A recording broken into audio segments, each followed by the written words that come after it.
I was preaching years ago, and a man of God preached before me, and he shared a story that I found very, very powerful. Pay attention to the story. This is what he said.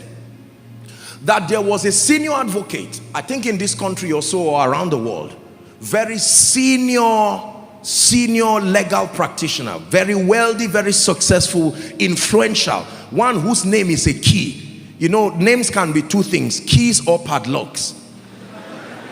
But this one, his name is a key. And there was this young lawyer who had tried to set up his firm. It failed. Very sincere, smart gentleman. Watch this. And he was really frustrated.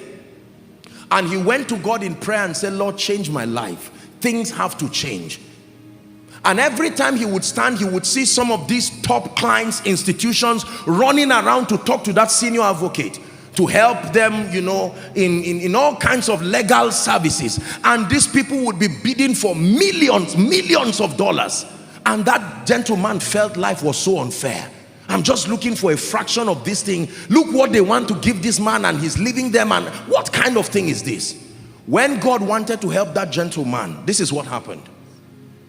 In the presence, I think they were at a conference, and there were several people, businessmen, billionaires, other lawyers, the captains of industry. And this young man came and cried and said, sir, please help me. Please change my life. And the man said, okay, I will help you. And he said, follow me. And he came out of the veranda, and everybody was looking at him. Oh, this is that our senior advocate. What is he doing with this guy? Then he began to talk with him. So how are you? How is your wife? I said, sir, that's not the issue. He said, just talk to me. And they were walking together.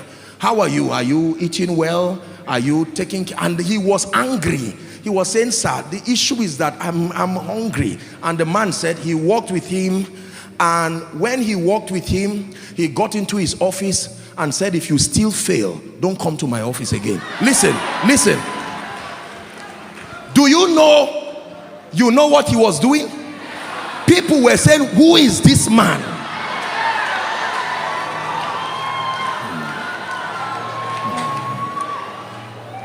Please sit down. Sit down and learn. You are in the house of God.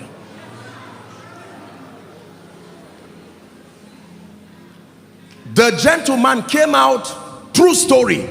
He was about to look for a bike to go home, and someone stopped him and said, sorry, I saw you with this man. Listen. He did not even ask him if he was ill. He said, sorry, we've been trying to get him to negotiate a deal for us, but our rate, can we work with you? And he mentioned a rate that was a breakthrough, and the gentleman was wise to compose himself. Listen, true story. The moment he did that, God granted him grace, called some of his partners and worked together, and within a year, this gentleman got a gift and went back to the office of that senior advocate. He knelt down and said, thank you for changing my life. Then the senior advocate asked him, he said, do you know what happened to you? That's what I'm interested in. Keep your gift. You have to study what happened to you so that you will use it on others too. Favor is when an individual invests his credibility on you.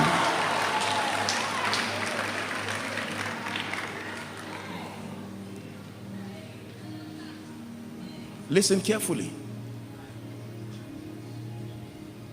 Who likes you in this kingdom matters. For many of us, we live in a world where the only thing we know is money. Once money is not in front of you, you don't care about any other thing again. If they keep money and they keep men, you will carry money and it will finish and you will go back to square one.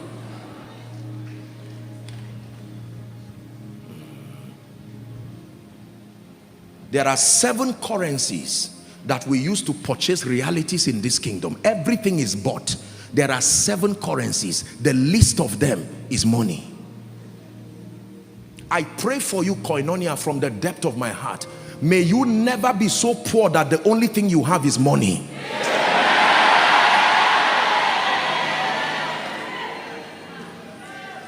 Let me pray that prayer again. and I say it with every sense of responsibility, may you never be so poor that the only thing you have is money in your ATM.